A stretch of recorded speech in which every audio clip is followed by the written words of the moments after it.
Coach Sintayong bersama dengan Federasi Sepak Bola Indonesia secara resmi akan melanjutkan program naturalisasi terhadap para pemain keturunan Indonesia yang kini berkarir di benua Eropa. Langkah ini dilakukan sebagai salah satu cara dalam penguatan kedalaman skuad yang kini dimiliki oleh Timnas Indonesia. Karena seperti yang kita ketahui bahwa kini Timnas Indonesia berhasil lolos ke putaran ketiga dalam kualifikasi Piala Dunia Amerika 2026. Dengan kata lain, lawan yang nantinya akan dihadapi oleh para punggawa Garuda akan semakin berat dan tentunya skuad Garuda membutuhkan amunisi tambahan untuk bisa memetik hasil yang maksimal. Dan tentu dengan melihat bahwa terdapat peluang besar untuk Timnas Indonesia bisa lolos ke Piala Dunia pada periode ini. Ketua Umum PSSI pun tidak akan menyia-nyiakan kesempatan yang mungkin tidak akan datang dua kali. Pemain keturunan yang memiliki kualitas tinggi di benua Eropa dan menjadi sosok pemain kunci di level klub pun dikabarkan telah tertarik untuk menerima ajakan memperkuat Timnas Indonesia di putaran ketiga. Dan jika kita melihat jadwal dimulainya putaran ketiga kualifikasi Piala Dunia, maka dalam waktu dekat PSSI akan kembali mengumumkan daftar nama pemain keturunan terbaru yang akan dipersiapkan untuk mengenakan kostum merah putih pada ajang internasional mendatang di bulan September. Oleh karenanya berikut ini merupakan prediksi line up yang akan digunakan oleh Coach Sintayong dengan komposisi seluruh pemain keturunan pada putaran ketiga kualifikasi Piala Dunia Amerika 2026. Pada putaran ketiga kali ini, Coach Sintayong sudah tentu akan dipastikan menggunakan formasi dengan memasang 3 pemain belakang, 4 pemain penyerang, dan 3 pemain penyerang. Dengan posisi kiper, tentu diharapkan akan diisi oleh Martin Paes dari FC Dallas. Meskipun sosok penjaga gawang terbaik di Liga Amerika saat ini telah memiliki kewarganegaraan Indonesia, namun dirinya sampai saat ini belum bisa diperkenankan oleh FIFA untuk memperkuat Timnas Indonesia senior. Hal tersebut terjadi sebab adanya proses administrasi yang perlu dirinya lewati terlebih dahulu dan melibatkan persidangan internasional terkait perizinan pemain untuk memperkuat suatu negara.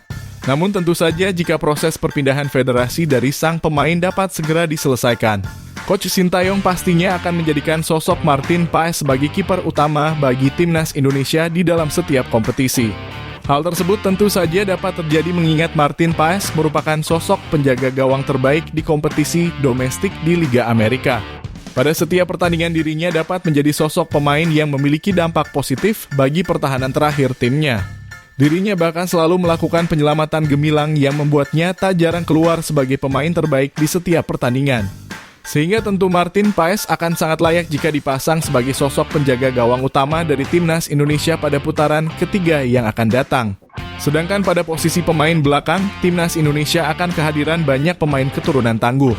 Dan Coach Sintayong berkemungkinan besar akan memasang nama Jay Itzes, Pascal Struijk, dan juga Mads Hilgers. Hadirnya potensi tambahan dari 2 pemain keturunan seperti sosok Pascal Struijk dan juga Mads Hilgers pastinya akan sangat membantu kedalaman skuad dari Timnas Indonesia untuk bisa memetik hasil maksimal pada putaran ketiga di kualifikasi Piala Dunia kali ini. Jay Itzes tentu akan menjadi sosok pemain bertahan yang memiliki ketenangan dan berperan sebagai sosok pemain terakhir yang akan membantu penjaga gawang dalam mengantisipasi serangan balik dari lawan. Perannya tersebut sudah terlihat pada 3 pertandingannya bersama dengan Timnas Indonesia pada pertandingan di putaran kedua yang lalu. Sementara itu, Mads Hilgers yang merupakan sosok pemain muda di kasta tertinggi Liga Belanda juga dapat memiliki peran yang sangat krusial di dalam pertahanan. Di level klub dirinya selalu tampil reguler di setiap pekannya dan menjadi sosok pemain kunci yang membawa timnya lolos ke fase grup di turnamen kasta kedua benua Eropa. Sedangkan Pascal Struijk yang kini berkarir di Leeds United akan menjadi sosok pemain eksplosif yang akan sekaligus membantu penyerangan dan juga pertahanan dari Timnas Indonesia. Dengan opsi utama dari ketiga pemain tersebut dan juga kedalaman skuad yang sangat baik, lini pertahanan dari Timnas Indonesia akan semakin solid dan tentunya akan mempersulit bagi tim lawan untuk melakukan proses serangan. Kevin Dix. Usai berakhirnya Liga Denmark, klub FC Copenhagen yang kini dibela oleh Kevin Dix memberikan bocoran bahwa sang pemain akan segera melakukan perpindahan kewarganegaraan dalam waktu dekat. Kevin Dix merupakan salah satu dari banyaknya pemain keturunan Indonesia yang kini tengah berada pada puncak karirnya di dalam sepak bola profesional. Dirinya rutin mendapatkan penghargaan di level klub setiap tahunnya dan selalu bermain pada ajang Champions League melawan tim-tim besar di benua Eropa. Bahkan Kevin Dix menjadi sosok pemain kunci bagi FC Copenhagen selama beberapa tahun terakhir. Dirinya selalu dimainkan sebagai pemain utama dan memiliki jam terbang tinggi di level internasional. Hadirnya Kevin Dix ke dalam skuad Timnas Indonesia akan semakin memperketat persaingan sehat yang nantinya akan tercipta. Hal tersebut akan menjadi dorongan bagi seluruh pemain untuk bisa meningkatkan karir profesional mereka untuk bisa lolos dan bermain bersama timnas Indonesia di Piala Dunia yang akan datang. Calvin Verdong, pada debutnya bersama timnas Indonesia pada laga terakhir putaran kedua melawan timnas Filipina, pastinya membuat Coach Sintayong menaruh harapan besar kepada sang pemain untuk bisa kembali tampil pada putaran ketiga di kualifikasi Piala Dunia kali ini. Calvin Verdong dapat menjadi sosok sayap kiri bertahan yang sangat baik dan mampu menunjukkan bahwa dirinya memiliki kelayakan untuk bisa tampil reguler bersama timnas Indonesia. Dirinya dapat tampil dengan pergerakan yang efektif dan juga mampu melakukan kerjasama tim dengan sangat baik. Selain itu, kemampuannya dalam memberikan umpan yang akurat juga dapat menjadi nilai tambah dari sang pemain untuk bisa memberikan dampak positif bagi permainan tim di dalam lapangan. Calvin juga memiliki tendangan keras dengan memanfaatkan kaki kirinya sebagai kaki terkuat. Dengan masuknya sang pemain sejak menit awal pertandingan, maka timnas Indonesia dapat memanfaatkan kemampuannya pada situasi bola mati yang bisa memberikan keuntungan bagi skuad Garuda.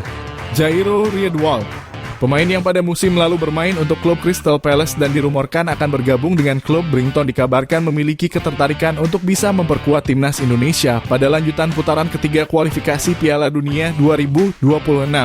Bahkan sang pemain juga telah memberikan keterangan bahwa dirinya telah menolak tawaran panggilan tim nasional dari Suriname dan siap menunggu panggilan dari timnas Indonesia pada ajang ini. Jairo merupakan sosok gelandang tangguh yang saat ini masih memiliki kewarganegaraan Belanda.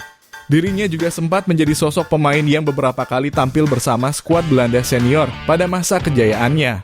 Namun setelah dirinya mengalami cedera, performa dari Jairo mengalami penurunan yang membuatnya kehilangan momentum untuk bisa kembali pada performa tertingginya dan mendapatkan panggilan dari timnas Belanda.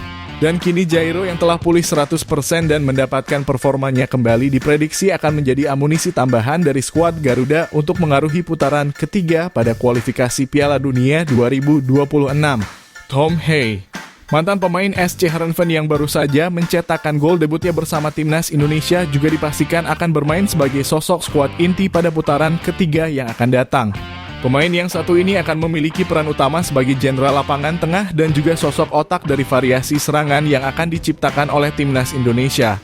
Pada pertandingan melawan timnas Filipina kemarin, Tom Hay dapat membuktikan kualitasnya dengan bermain sebagai sosok sentral di dalam lapangan hijau. Dirinya berhasil memberikan umpan yang akurat dan juga tendangan-tendangan dari luar kotak penalti yang mematikan dan sangat berguna sebagai daya dobrak kepada gawang lawan. Pada putaran ketiga yang akan berlangsung pada bulan September mendatang, dirinya dipastikan akan menjadi pemain inti yang dipilih oleh Coach Sintayong dan diharapkan dapat kembali menunjukkan kualitasnya bersama skuad Garuda. Khususnya di dalam pemanfaatan situasi bola mati yang akan dirinya eksekusi bersama dengan Calvin Verdong yang juga merupakan pemain terbaik di kasta tertinggi Liga Belanda musim lalu. Ragnar Oratmangun tidak dapat lagi diperdebatkan jika pemain asal Sparta Rotterdam yang satu ini akan menjadi sosok pemain yang selalu dimasukkan oleh Coach Sintayong di dalam lapangan. Tubuhnya yang besar dan kuat menjadi modal berharga yang Ragnar miliki untuk bisa unggul di dalam pertandingan. Selain itu, pemain yang satu ini juga dinilai sebagai pemain yang memiliki etos tinggi dan stamina yang luar biasa. Dengan stamina yang prima, Ragnar dapat bermain selama 90 menit tanpa kelelahan dan bisa menjadi sosok ujung tombak yang berharga bagi skuad Garuda. Di samping itu, dirinya juga memiliki keseimbangan yang patut diacungi jempol. Hal ini terlihat pada saat Hernando Ari memberikan tendangan jauh keras ke arah lawan. Ragnar yang sedang berlari bahkan dapat mengimbangi dua badan besar dari para pemain bertahan Irak dan hampir mencetakkan gol penyeimbang bagi timnas Indonesia. Sehingga tidak perlu lagi memperdebatkan jika sang pemain akan kembali masuk ke dalam skuad utama pada pertandingan timnas Indonesia selanjutnya di putaran ketiga kualifikasi Piala Dunia 2026. Rafael Struijk, meskipun belum kembali memperlihatkan performa maksimalnya di dalam pertandingan, kini Rafael Struijk sedikit mendapatkan keleluasaan dari perannya sebagai ujung tombak dari timnas Indonesia. Setelah kedatangan Ragnar ke dalam skuad inti, Rafael Struijk dapat bermain dengan lebih bebas dan menjadi sosok pemain yang dapat melakukan pergerakan tanpa bola dengan sangat baik. Meskipun begitu, dirinya juga tetap menjadi pemain pemantul bola yang telah menjadi perannya di dalam lapangan. Pada laga melawan timnas Irak kemarin, Rafael Struijk berhasil memberikan satu tendangan ke arah gawang yang sayangnya masih belum bisa menghindar dari blok yang dibuat oleh pemain Irak. Dan pada laga kualifikasi putara ketiga besok, tentunya Rafael Struijk akan berupaya untuk menjadi sosok pemberi assist dan tidak memaksakan diri untuk menciptakan keunggulan. Hal tersebut pastinya telah menjadi fokus utamanya setelah dirinya gagal memberikan umpan kepada Shaina Patinama yang memiliki peluang besar untuk bisa menciptakan gol. Ole Romani merupakan sosok pemain keturunan selanjutnya yang berposisi utama sebagai striker murni yang akan menjalankan proses naturalisasi bersama timnas Indonesia. Hadirnya Ole Romani ke dalam skuad Garuda diharapkan dapat menjadi penyelesaian masalah dari minimnya produktivitas gol dari timnas Indonesia. Sebab beberapa tahun terakhir timnas Indonesia tidak memiliki sosok predator yang dapat memaksimalkan peluang di dalam kotak penalti.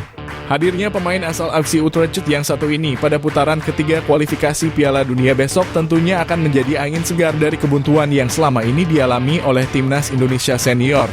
Pada lanjutan kualifikasi Piala Dunia yang akan datang, dirinya memiliki tugas utama mencetak sebanyak-banyaknya gol bersama timnas Indonesia untuk bisa mengamankan posisi utama skuad Garuda pada papan klasemen.